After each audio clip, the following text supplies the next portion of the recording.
Hello friends, I am so excited to tell you about Independent Media Token. Independent Media Token is a brand new way to show your support for independent media without having to donate a dime. Independent Media Token is a cryptocurrency on the Solana blockchain designed to generate funds to promote and foster the growth of independent content creators, allowing them to engage in their art without having to worry about being demonetized. Through a network of media partners, of which you yourself can become a part of, Independent Media Token's goal is to ensure the powers that be can never cut off all of our areas of funding and censor the only free voices left in the world. Join the movement today. You can pick up Independent Media Token using Phantom Wallet or the Solana wallet of your choice, where you can easily swap your Solana for IMT. Grab some IMT today and remember to always know your team. To learn more, visit independentmediatoken.com or use the link right in the description. I think it's just going to get weirder and weirder and weirder, and finally it's going to be so weird that people are going to have to talk about how weird it is. Eventually people are going to say, what the hell is going on? It's not enough to say it's nuts. You have to explain why it's so nuts. The invention of artificial life, the cloning of human beings, possible contact with extraterrestrials, the systems which are in place to keep the world sane are utterly inadequate to the forces that have been unleashed. Welcome back to Forbidden Knowledge News. I'm your host, Chris Matthew. Today my guest is Wayne McRoy. If you'd like to make a donation for our film fundraiser, we have links right in the description. Anything is greatly appreciated. It would help us get on the road for production for our upcoming film. We're booking guests for November. If you have suggestions or you'd like to be a guest, email me forbiddenknowledgenews@gmail.com. Be sure to check out my films. Doors of Perception is on Amazon Prime. Occult Louisiana is on Tubi, Roku Channel, and more. Today I want to welcome back to the show Wayne McRoy. He is an author and researcher who explores the hidden agendas linking modern technologies to their ancient alchemical roots in antiquity. Wayne, welcome back. How you doing? Good, Chris. Thanks for having me back on again, man. It's been a while since we've spoken last. Yes, it's been a while. Always great to have a discussion. Today, I wanted to share insights about the state of society. We've reached a seeming critical point in the crossroads of humanity. The layers of programming, propaganda, and mind control have led many to a point of dangerous division. In my perspective, if you're still watching the mainstream news, if you're still involved with politics, and now spend any significant amount of time scrolling on social media, good luck not getting sucked into some kind of emotional psychological operation to get you to choose one side or another. It's almost like there's Civil War programming and propaganda being rolled out right now. So lots to discuss. Before we do, like you said, it's been a little while. Remind the audience a little bit about yourself and let them know how they can find out more about you. All right, man. Appreciate it, as always. If anybody out there is not familiar with me, my name is Wayne McRoy. I host a podcast called The Alchemical Tech Revolution. I have a website, www.alchemicaltechrevolution.com. You can find all of my work centralized there. I've been a regular guest on Crow 777 Radio in the past. I have another podcast that I do on a bi-weekly basis with my friend Richard Willett over in the UK. That's called Synchro Mystic. All my work is available at my website if people want to check that out. I have multiple books out, and I am an internationally acclaimed podcast host and a best-selling author. So there's a lot of different material to check out, as well as blog posts and things like that that I put on Substack. So all of my work is centralized on the website. That's where people can find me. I tend to analyze a lot of the conspiratorial things going on in this world, and I look primarily at the esoteric bits of information about all of it. Thus, the podcast title Synchro Mystic, which Richard Willett and I together go through, and we take apart some of the programming out there in the greater zeitgeist along with this, because whether or not people realize this, there's always an occult underpinning to everything, and there's always this type of programming out there in the greater information field that goes along with it. Now, many people may argue the semantics of who exactly are these programmers, and I would say that it crosses the bounds of just human beings being involved. I suspect very much so, and I have a lot of reasons to believe that there's a beyond human intelligence that goes into guiding and directing things on the world stage. We are indeed right now looking at a pivotal point in this world stage where things are happening right now. And this is the alchemical theater of the mind. And it all seems to be put into place for specific programming goals. Now, like I said, you can argue all day long as to who are the programmers out there, who are writing the scripts. I suspect it's beyond human intelligences, forces, or entities, these kind of things that steer and guide and direct a lot of this, because it takes planning beyond just the human level to pull some of these things off and to put all of the inherent symbols in place that need to be in place for many of these operations. And this also leaves open the question, because a lot of people approach events like what we just saw happen last week. And of course, we're speaking about the Charlie Kirk incident. Many people speculate that there's human planning and stuff that goes into this, and they pick out all of the different occult symbols that are present and all of the numbers and numerology that goes along with all of these stories and all of the different things that go into that as being part of the pre-planning. Well, I think a lot of this steps outside the bounds of human planning, and there are other forces that align to bring these things into fruition. Now, when you understand this, then you could begin to say, all right, there's something to this occult aspect of it, and maybe it's not all human beings just planning this out, just these people that we call the controllers of this place, the Illuminati, if you want to use that term, these kind of things that steer and guide and direct this. Certainly there is a human element involved, but I think it steps way beyond that. Because no matter what, whenever you see these events that are staggering on the world stage like this, like what has just occurred, and it has all of this backlash throughout media and society and culture itself, there's something else at work in the greater zeitgeist. And zeitgeist is a German word. It means spirit of the time. And it's the term that I use to describe this greater information field that exists around about us. Now, the little bits of these symbolic things that occur with events like this, I call that synchromystic metadata. And thus, that's why we've come up with the term synchromystic to describe the newest podcast that I've just gotten involved with.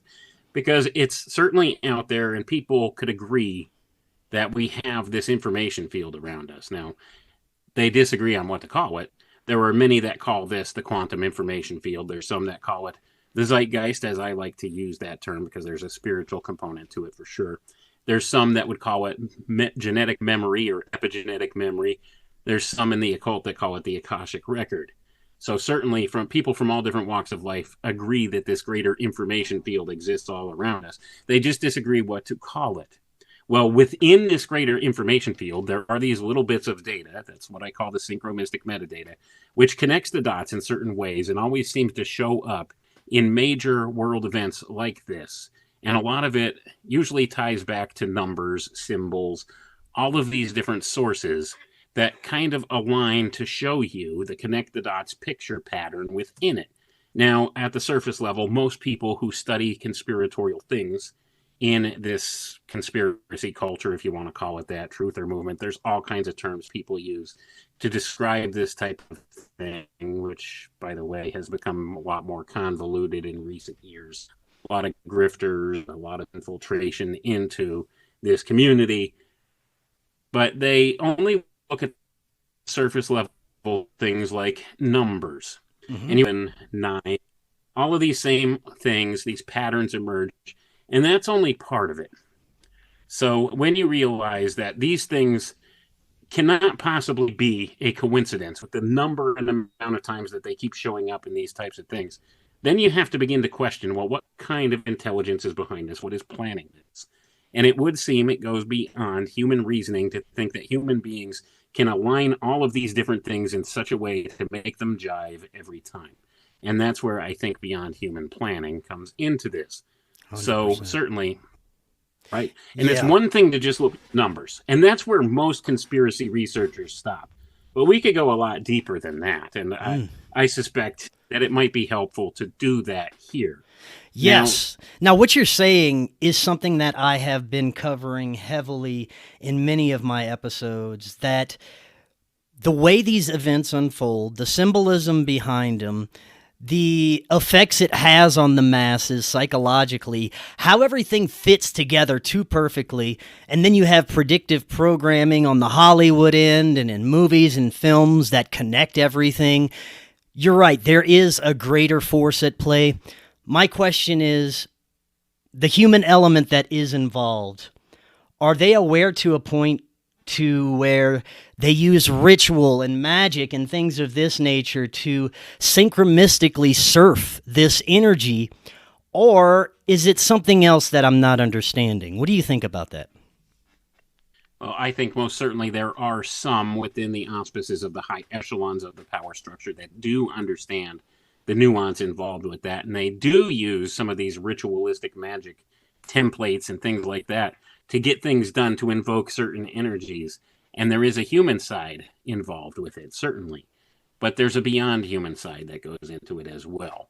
Now, things such as what we've just seen with this whole Charlie Kirk event, we could break that down a little bit more. And don't get me wrong, there are some researchers out there who are what you would call auto-hoaxers anymore, where they'll call everything a hoax. It's all staged. It's all stagecraft. Yes. And to a certain degree, they are correct. Anything that is put before your eyes in mainstream media is stagecrafting of sorts, but it doesn't mean that no actual real-world event happened. Right. So is it possible Charlie Kirk was actually killed, the actual person Charlie Kirk? It's very possible. I don't dismiss that, because these people in positions of power in this world, they've made it abundantly clear they have no compunction with real people dying in the pursuit of their agendas. So I don't see that as being outside the realm of possibility. Now, well, especially if sacrifice is an element of that as well, right? Exactly. Now, there's a lot of people who will claim it's all a hoax. It's all just to get your emotional reaction. Well, they're not 100% wrong on that. I wouldn't say it's a hoax. I would say it's stagecraft, but it's metaphysical stagecraft being put in place by these dark forces that put this stuff together behind the scenes, these spiritual forces. For we are in a spiritual war. It's a spiritual battle. We are advised by the Bible that we wrestle not against flesh and blood, but against these dark powers in these positions of authority in this place. So we have that aspect of it going on. So it is a sort of script that's followed, and that's what happens with a lot of this stuff. And we could point out some of this metadata, this synchromistic metadata, as I like to call it, that pre-programs the human mind in certain directions. And a lot of it, most people don't pick up on. Now, you do have a lot of conspiracy researchers that will automatically pick up on the numbers. Like, for instance, this fellow, this Tyler Robinson, who allegedly is the shooter that killed Charlie Kirk now. They will point out he's 22 years old. There's a master builder number in the Masonic system. They captured him 33 hours after the event, and they point out all of these different details. And they're not incorrect, but that's only the surface level. So anyway, most people will pick up on some of these surface level details like the numbers, but it goes much deeper than that. And they do use a lot of these symbolic pictures and archetypes to pre-program the human mind when something like this happens, to steer human consciousness in a certain direction. So what exactly does that look like? Well, we'll go into some details here in this Charlie Kirk incident. You'll notice that this Tyler Robinson, they say he was 22 years old, and there's the Masonic builder number, the master builder number in Masonry, 22, and they captured him 33 hours after the fact. So people point out the numeric sequencing in a lot of this stuff, but that's only surface level. When you begin to read a little deeper into the synchromistic metadata in the zeitgeist, you can find more information that aligns these certain details in place. Now, remember, you had asked me about, are there people who plan ritualistically these kind of things, and what's that based upon? Well, if you go back and you look, September 10th, the date that this happened, there were significant planetary alignments that happened that day, and most people will discredit astrology as being nonsensical. But certainly, I think it's demonstrable that energies that are planet Earth here, as we describe it, from space, do have a real world effect here. You can argue all day long. Sunlight definitely has a very real world effect here. So it stands reason to think that energies from other portions of the sky can affect us here in our daily lives. This is a known quantity by those controllers of this world. So they leverage many of these events in certain ways.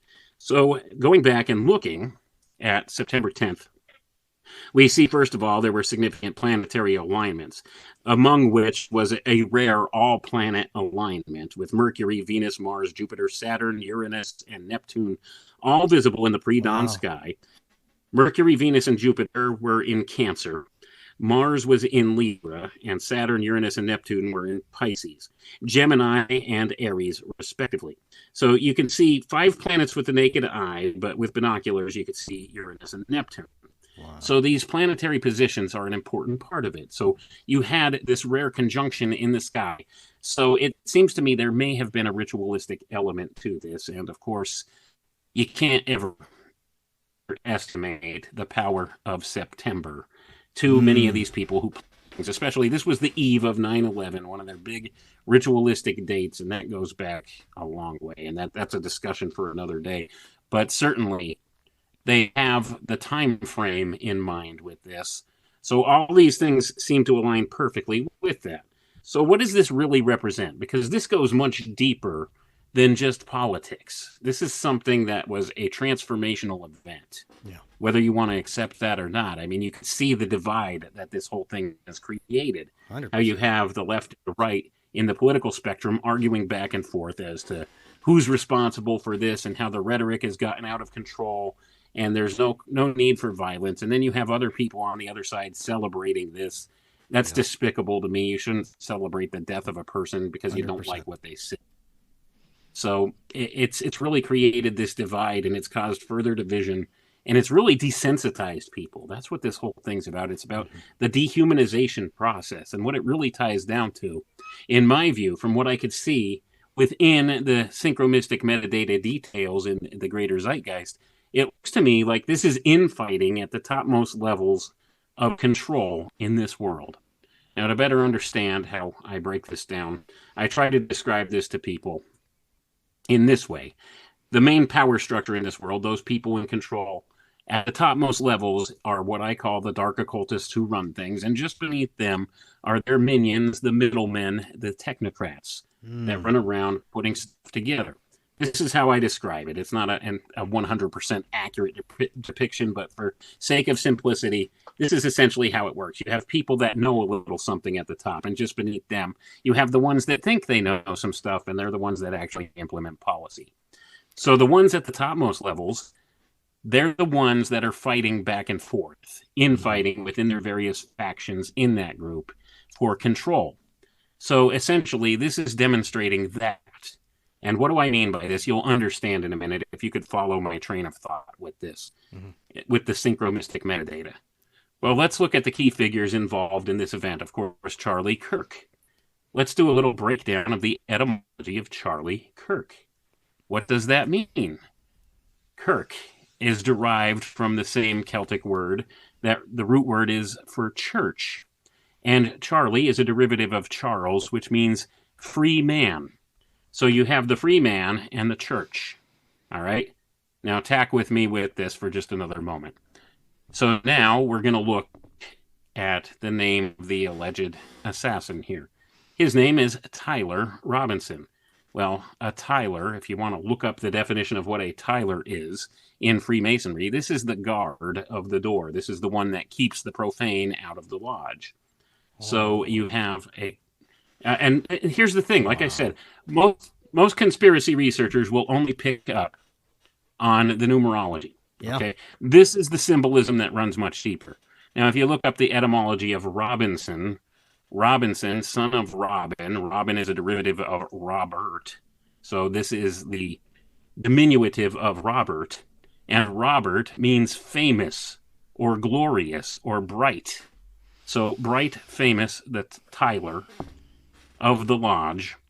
And then you have the free man of the church. So this is infighting at the topmost levels between different factions of the secret society groups. And I would esteem this as between Freemasonry and the Jesuits. And this is the kind of thing that's gone on. They kind of shift back and forth as to who gets to run things at times. Now, the previous presidential administration was run by Joe Biden, who is Jesuit trained. So you had the Jesuits running things for a time, and now we're back to where the Freemasonic societies are the ones primarily running things at the topmost levels. And this isn't a very exact, precise measure for things, because there's all different secret society groups that this crosses the bounds. But there's a fundamental difference in ideologies as to their approach for control. And this happens at the highest, most levels of control. So they do fight back and forth as to who gets to run the show and decide policies for a time. So this symbolizes to me what's been going on. Can I ask you, what is the fundamental ideology differences between these groups? It's the approach that they take. I was just about to get to that. Okay. The political approach that they take. Now, many will tact towards the leftist or progressive paradigm, and the others will go towards a more conservative or right-leaning paradigm in the political spectrum of things. That's why we see this reflected in politics through the course of time. And it's all about bringing control back towards the center with a lot of this. So what they've done is they've manufactured false crises through the course of time by using one extreme polarity to bring into being the existence of the other polarity to pull it completely back the other direction. And I hope this makes sense to people out there, because this is exactly how they do things. This is why we have these term limits and stuff in place in the left, white, right paradigm here as well. And you'll notice there's never any true movement for a third party or anything like that. And this is exactly why, because they have to have both extreme polarities in play to bring about the social changes that they want. And they don't care when it comes down to it. Orwell was right. Does it matter if it's a left boot or a right boot standing on your neck? That's where we're at with this. The only difference is who are the key players that are really steering the agendas at the top. And of course, it's all within these same intermixed and interaligned secret society groups. That's what the reality is. And they do kind of have arguments back and forth as to which ways or modalities are better for obtaining their ultimate goal. You see, they share the same ultimate goals. It's just a matter of how they get there, wherein they have a difference of opinion. And sometimes we see this infighting at the topmost levels reflected in society and culture, and that's what we're viewing right now. So they've orchestrated these events where they've created a mental health crisis here in Western culture, and now we're seeing the ramifications of that come about on purpose. This is exactly the result they were looking for by creating this mental health crisis. And now they have the opposite extreme coming into place. We need order. We need law and order. Yes. This is actually the bringing about of, first of all, an immense amount of censorship and control of speech online, because they're going to call everything hate speech. And we're seeing the real world ramifications of that. People are losing their jobs for saying unnice things about Charlie Kirk. Yeah. Now, I don't necessarily agree with that, and I think it's despicable if somebody celebrates the death of a human being, but they have the right to... Well, if you play the game, you can't win. There is no winning this game that they have set up for us. Exactly. It's a no-win situation. So it's like they're openly calling now for people to be fired from their jobs and stuff if they're speaking free their opinion of this, and it's not the opinion that the party in authority right now wants about the mainstream notion of things. And you can see how it's a slippery slope all day long with this, speaking their opinion, as long as it's anybody to harm. That's the other thing. They'll say it's bringing about harm, and they use this type of rhetoric back and forth. All right. The evil overlords definitely do not enjoy this conversation. Not only was your internet attacked, the Zoom meeting was shut down. We couldn't even use the same Zoom meeting. I created a brand new one. We're back now, and we're going to try and get through this, man. This is some important information for sure, and I agree we're 100% in a spiritual war. I'm not sure where we left off, but I think we were talking about some of the psychological damage that's been done to the collective through these operations. Yeah, certainly. We could certainly see the effects and ramifications across social media in particular. This seems to be the new place where they really like to focus their attacks. It seems to have a lot more reach than regular media does anymore, or legacy media, whatever you want to call it. The mainstream media, a lot of people still watch their television and get their news from these sources of officialdom in that way. But the vast majority of people only get their information on social media anymore. And we could see how it's become an echo chamber for like-minded people. So this becomes a deterrent here as well for different things, because you get a lot of people who keep inflaming more and more on each of these polarized sides, the various different talking points that incite more of this rhetoric. And we're seeing now, as I was alluding to earlier, and I don't know where we got cut off, but I was speaking about how a lot of this has been manufactured on purpose to bring about this very scenario wherein we are infighting among ourselves. And it seems to me that there's infighting at the topmost levels of the power structure in this world for who's calling the shots, who's implementing policy. And as Orwell told us, the future is a boot standing on your neck. Well, it doesn't matter if it's a left boot or a right boot to these people, because they have the same goals in mind. Even though they may take different approaches or tacts to getting things done, they have the same overall goal, and that overall goal is the same old New World Order, as has been talked about time and again by so many out there. So we have all of these things aligning in this way, just to bring that about. On top of the New World Order thing, it does seem that there is a massive effort to alter the human at a genetic level, fundamentally what we are as human beings. All of these ideologies, all these agendas have such anti-human feels to them, and the results end up being completely anti-human. Look at the mental state of a lot of the younger folks that are trying to navigate our reality these days. It's pretty scary. Oh, it certainly is. And that's all part of this overall spiritual battle that's going on, too, because it is an anti-human agenda. And this all culminates into a little philosophy called transhumanism. That's what this is ever pushing us forward into. And, of course, the first step into transhumanism would be the setting up of this total panopticon digital control grid. So they want digital ID. They want all of this stuff. They want a centralized utility. And I believe it was Larry Ellison was just saying on social media earlier today, something to the effect of they will use artificial intelligence to actually keep people under control. I have it right here. This is from an article from Business Insider that just came out September 15th. Billionaire Larry Ellison says a vast AI-fueled surveillance system can ensure citizens will be on their best behavior. This is what we're alluding to when we were talking about this censorship, especially on social media. That's what it's going to be. They need this panopticon artificial intelligence control grid in place. That's the first step into transitioning people into the post-human era.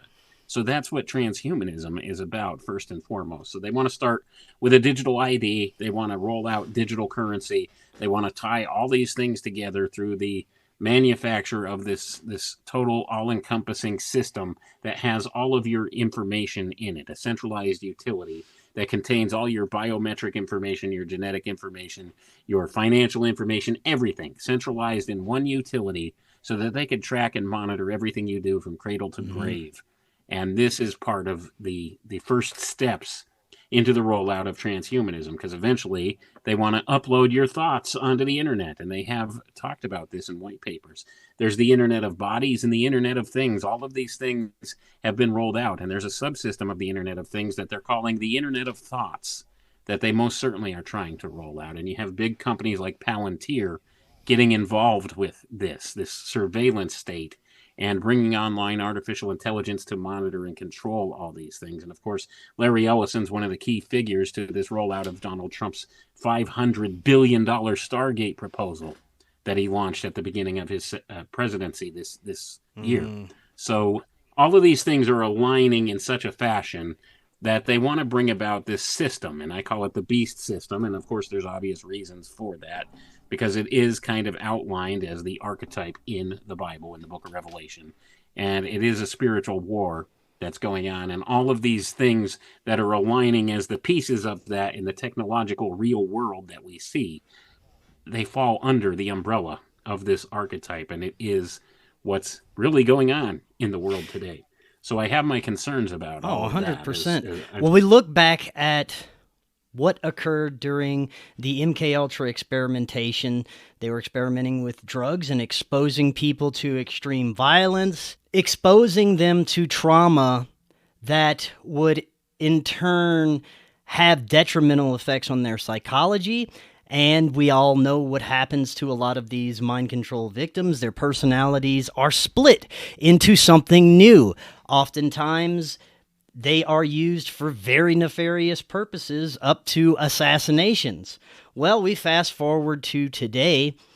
So many kids are on SSRIs, pharmaceuticals out the ass, and they're exposed to extreme violence and trauma every day through their social media. This all, I believe, ties back to the synchromistic metadata that you're talking about, how people that get involved with these systems get dragged into this false reality, and they get completely reprogrammed into what the system is trying to make them. And it's almost like there's this parasitic mind virus online that is feeding off of younger people's consciousness. It certainly appears that that's the case. So we do have these types of external spiritual influences that are affecting people and are actually using these things as a vehicle of manifestation into the physical here by getting into these young minds and influencing them in certain directions like that. And of course, they have used these things under organized programs by the three-letter agencies in the past, things like MKUltra, as you spoke of. These are all known commodities, and a Manchurian Candidate scenario is a real thing. That is a real thing. It has been done. It has been demonstrated. It's not conspiracy theory or conjecture. They can do it. Now, not everybody is susceptible to that, but I would say that they've manufactured a large portion of society today to become more susceptible to that type of psychological programming. And it's all because of these technologies that they wield in the ways that they do. So you combine all the pharmaceuticals and the different technologies, radio frequency and stuff like that as well, that we are inundated with. It's really changed fundamentally the human being itself. And then if you want to tie in things like COVID shots, that's a whole other can of worms to look into. All of these things have been engineered into humanity to fundamentally transform humanity into the transhumanist state, which brings about this post-human world, and that's what they're looking for. So there's all kinds of different things that have gone on that are steering us in that direction. And of course, right now, it's all about inciting all of these various things going on in society today. And while we're distracted with that, they're rolling out other things in the background quietly. 3 hours after Charlie Kirk was shot, did you know that the Congress voted to not release the Epstein client list? No, I did not. You always have to pay attention to what's going on behind the main story in the news feed. So that's one secondary thing that's happened. And then also concurrently, we're seeing now, starting yesterday and for the next 3 days, Peter Thiel is actually giving a lecture series about the Antichrist. Did you know that? No, I did not. Wow. Peter Thiel, Palantir. Yes, you could look that up. I'm not making that up. I wonder what angle he's going to approach that.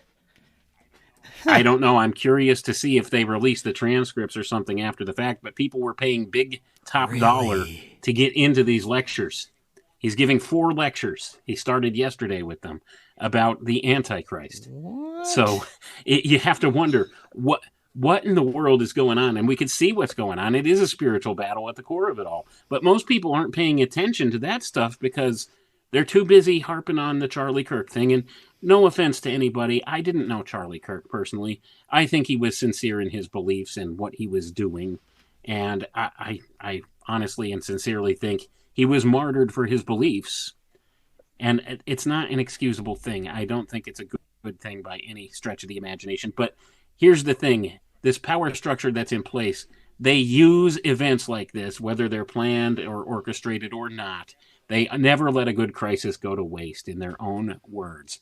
So certainly they've been doing their utmost to incite more and more of this harsh rhetoric from both sides, both polarized sides, to bring about more incidents like Well, you mentioned and Peter it's Thiel not, giving the lecture about the Antichrist. I wonder, are they attempting to manifest some sort of apocalyptic scenario, or just keep us just on the edge and afraid of that scenario just enough to control us and keep that control going perpetually? That's what it really looks more like, but what are your thoughts? well, the simple answer to both those questions is yes. I suspect you're right with both. So they certainly do seem to be all about bringing about this apocalyptic turn of things. But of course, they want to maintain as much control as they can in the interim, because here's the big secret that they don't like people to know. We outnumber them millions to one.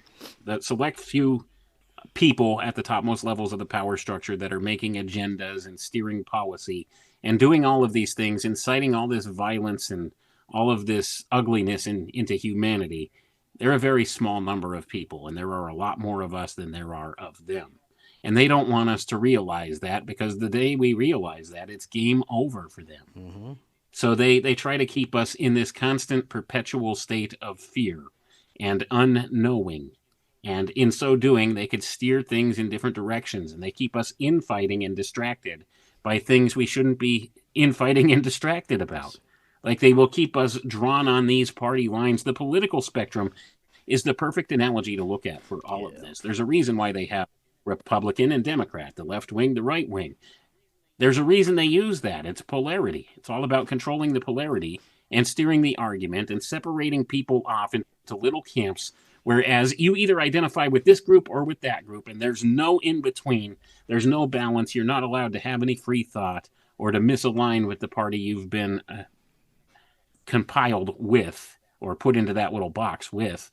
You can't disagree with that, or you're an outcast. And they keep people infighting about this stuff. So what this does is this takes away critical thinking from people. It takes away individualized expression from people and keeps them incited into something that those they disagree with are doing. And you see all of this. Also, the crazy label, labeling people insane, labeling people crazy for looking at alternative theories. That's a huge thing happening right now. Oh, absolutely. And even this conspiracy culture, truther movement, whatever you want to call it at this point, this has even been heavily infiltrated and done the same thing to at this point. They put people in little camps. Oh, these are the flat earthers over there. They're all crazy. And then they put these people over there. These ones are the ones that believe everything's a hoax. And it's like they have little subcompartments throughout the entire truth community, if you want to call it that, or conspiracy culture, however you want to see it. There's different boxes of that they push people into. And that's not right either, because essentially what we're really searching for is common ground, where we can recognize, okay, here's what's going on in the world. The world doesn't work how we were told, first of all. And second of all, your real enemy is not your person that's maybe, I don't know, like a left-winger or a right-winger or whatever, opposite of whatever your political affiliation is or whatever your religious belief is, the opposite of that. That's not your enemy. Yes. And that's what the people in this world have a hard time with. They're focusing on the things that aren't the real problem.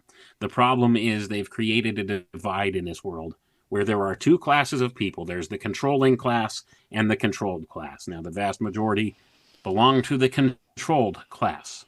And there is this small establishment elite culture that has taken residence at the topmost levels of the power structure of this world, and they implement these policy decisions and everything and steer and direct a lot of things, because most people have become complacent and given up their own personal responsibility, and they push it off on someone else. This is where people get uncomfortable, because the real problem is in each and every one of us. We need to look in the mirror and identify ourselves as the problem. We've become complacent. We've become comfortable. We have become irresponsible in our own lives and the things we're doing. We don't want to take accountability for our actions. We don't want to have to take actions ourselves. So we go ahead and we give that job away to somebody else, and that's called the politician. I don't want to have to deal with this. That's above my pay grade. That's the attitude of most people. So what they do is they let the political class deal with that stuff, and in so doing, they're giving away their own personal sovereignty along with their own responsibility for it. And in so doing, you're giving up your rights as well. And that's where people don't seem to make that distinction. They don't want to get involved with all this messy stuff. And I don't blame them. I'm of the same mindset. I could never be a politician. I can't do it. I'm sorry. That is not something I would ever be able to do. And the whole point is this, though. There's no accountability, even at that level now. Yes. So they give away their sovereignty to these people who are supposed to actually represent them in goodwill, and they're not representing the people anymore. It's become a separate subclass of people. The political class is different from the rest of the class. So the whole problem then becomes they're representing interests that they're not supposed to be, and it really diverts from what's going on in the There world. are some that believe the technocrats and those above are trying to usher in this all-knowing intelligence into what they understand now as AI, so that it could control everything, our government, our law enforcement, maybe even religious institutions. It could be the new God, and it seems like this may be what they are trying to bring about with artificial intelligence at times, because you look at all of the stories that have come out recently about people's interactions with AI, very dark relationships being formed, toxic information, and psychosis amongst people who are interacting with AI as well. It's pretty interesting. It certainly is, and I do have my concerns with AI. Now, do I think it will ever become sentient? No. No, it lacks the divine spark that the human being has. And this is one of the things that the controllers of this world are very well aware of. That's why they push for this transhumanist notion of things. You see, artificial intelligence unto itself is a dead entity, and it can create nothing and do nothing in and of itself, and it will fail. But here's the caveat. They've had for years many of their spokespeople, like Elon Musk, saying that artificial intelligence is a fundamental threat to humanity, so our only hope in continuing after its development is to merge with it. And this is why the push for the transhumanist things. They want people to merge with the machine, because therein is the only way the divine spark of humanity can become engrafted with this AI, and there can be a real, actual, fundamental threat from all of it. And this is what they're seeking to do. They want to merge man with machine, and of course, they will give you all kinds of different reasons why you should. And there are some good medical things they could do with some of this technology. It's a tool like anything else, so it could be used or misused. The problem is those who are actually funding and directing its development have very unsavory things in mind for it, for the common good or for the masses.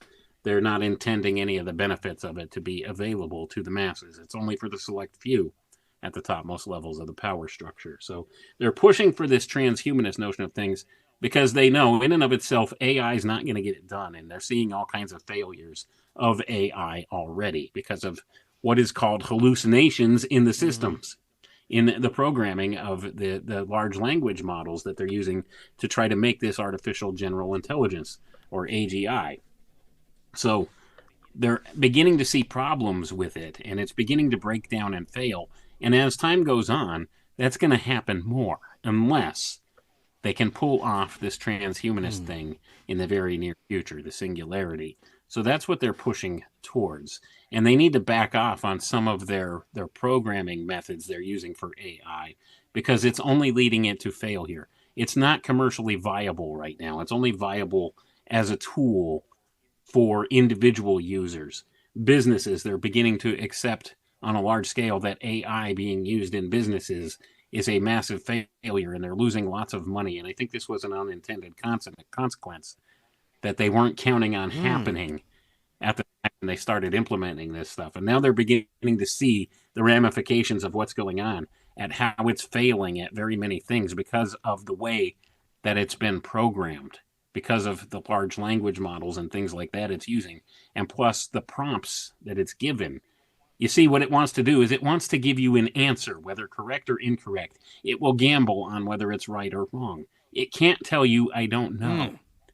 That's one of the problems that they're having, why they're coming up with so many hallucinations in this. So it will compile information and try to make a sound point, or make something sound like it's legitimate when it's not. And if you do a thorough searching at some of the different things in the overall media looking at this stuff, you could find different accounts of how this has been done. Things like, it'll just come up with things that are totally inaccurate just because people want an answer. And that's where they're at right now. So they program it to give people a response, whether it's correct or incorrect, and it'll take its best guess as to whether something's correct or not. So rather than it telling people, I don't know, it'll give them an answer, whether it's correct or not. And that's one of the things that has prompted this and caused many of these hallucinations. And the more that these large language models are being used to program this stuff, the more of this incorrect data is getting out there on the greater network altogether, and the more the artificial intelligence is compiling this incorrect data. So it creates this big feedback loop of incorrect data. So it's all corrupted at this point, and it's only going to get worse as time goes on. Do you think AI is detrimental to this non-human force that is attempting to steer humanity in these negative directions, or was it meant to work with this negative force against humanity? My impression that I've gotten from years of looking at this and researching into it is, in my view, I think that there is a ghost in the machine, that there is some type of a spiritual essence, intelligence, force, something like that, that is using artificial intelligence as a guidepost in order to bring itself into manifestation in this reality. And ultimately, it wants to do so through merging with human beings, because that is when it could actually step into this reality in full. And it can't quite get there just through this system. But it is a gateway for that kind of a thing, in my view. So I see this as being the answer to the question. It's kind of bridging the gap between these dark spiritual forces or intelligences that really seek to manifest here in this physical reality, and the human being themselves. And we see all kinds of different tales of similar things across all times and cultures. Something that I've become aware of through my spiritual journey is how much our focus, our thoughts, our beliefs, our emotions, what we are looking into, what we are working with at the time, will manifest in our lives and become a part of our reality. It's like what we're focusing on will perpetuate itself and manifest. And if we are focused on positivity and love and good things in our lives, that is what's going to start to manifest more, and we will be surrounded more with that positivity. If we focus on the negative, if we plug into some of the things that we were talking about tonight, that is going to start manifesting and showing up more in our lives. I think the key to fight against this is not to fight at all, but to check out of the system, not play their game, and manifest as much love as possible. I know it sounds woo-woo and like spiritual nonsense, but it is the truth. If we focus on love and positivity, that is what is going to manifest in each of our individual lives. It does also have a collective effect. And I'd love to get your thoughts on that. Well, certainly, if you go back to the old Hermetic principles, thought precedes all. And this is a metaphysical truth that's kind of been tested through the course of time and shown to be true. You do bring about what you focus on into your reality. So certainly thought precedes all. And if we are in the mode and modality of reacting all the time to all of these things that are thrown at all of us, we help to build it further into this reality. So we need to be mindful of what we take in, what we put into our minds, and that way that influences what we put out. So if we do want to focus on love and light and all of those hokey, new agey sounding things, it really is the answer, but they've made it sound silly and nonsensical. So we do need to kind of disconnect from the entirety of the system, and too much media is one of the major problems that we do have as a culture today. Too many people plugged in all the time. I mean, look at the changes that have come about over the course of the last 30 years. Look at school children these days. They are connected to their friends 24/7. We never had that growing up. When you went home from school for the day, you didn't see those classmates of yours until the next day. You didn't interact with them in any way until then. You had a disconnect. You had time to go dissociate, do something else. Form your own identity. Exactly. Yeah. Now they're all interconnected all the time, and that has a detrimental effect on the human psyche. It's like a 24/7 nonstop interaction society. It's shortened our attention spans. It's caused all kinds of irreparable harms to relationships, human relationships. Most people don't even like to interact in a one-to-one physical environment anymore. They're much more comfortable. Let's text back and forth. I don't want to actually get together with friends and like do something. We'll just play a video game online or something, or we'll send texts back and forth, but they're in constant communication. There's no break from it. And there's therefore no incentivizing to actually go out and do something in the real physical world. And this has had a major influence on people. And then throw in the whole COVID scam that they unleashed on the world. And this further separated people one from another in that way, made them suspicious of one another. Remember, it's all about this separation, keep people at a distance from each other, 6 feet apart. You remember all that nonsense. There's a metaphysical reason for all of that too. It's all about your auric field and stuff like that, and how it can overlap with somebody else's. So all of these ideas were implemented, and they've caused, by doing so, this mental health crisis in Western culture. And you could really source a lot of this back to just prior to the COVID scam that they unleashed on the world. But that's when things really doubled down and really took on a life of their own with this dehumanization process and this mental health crisis being unleashed on the masses. Things have really escalated since then in many of these ways. And now we're seeing the ramifications of that. And now you have people attempting to step back this crisis that they created, and it's all part of their plan, because it's all about instantiating these controls, putting the digital censorship in place, complete with a digital credit score, a social credit score for each person. That's coming. They have the infrastructure in place for that already, but it's just a matter of time. Once they get digital money going, that's the next step, a social credit score. Keep people in line, like we were talking about earlier, what Larry Ellison said about an AI control grid to keep people on their best behavior at all times. And certainly that's exactly what they want. They want this giant surveillance net.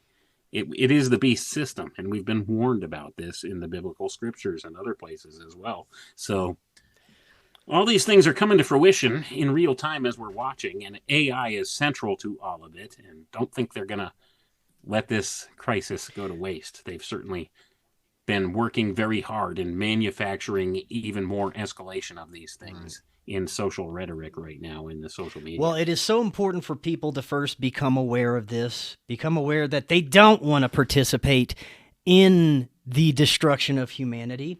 So like we were saying earlier, the best thing you can do is to check out of all of that nonsense, focus on your lives and your families and doing the best for yourself and your family. and not focus on all the negative BS that is being pumped into our social media and televisions and radios right now. But to close out, I'd like to get any final thoughts that you have about everything that's going on. All right, man. Once again, I appreciate you having me back on. Here's my final thoughts to give on all of this. Essentially, what it comes down to is it's kind of an anti-human spirit at play here that's being pushed and promoted. And they're trying to steer things into this realm of what they call transhumanism.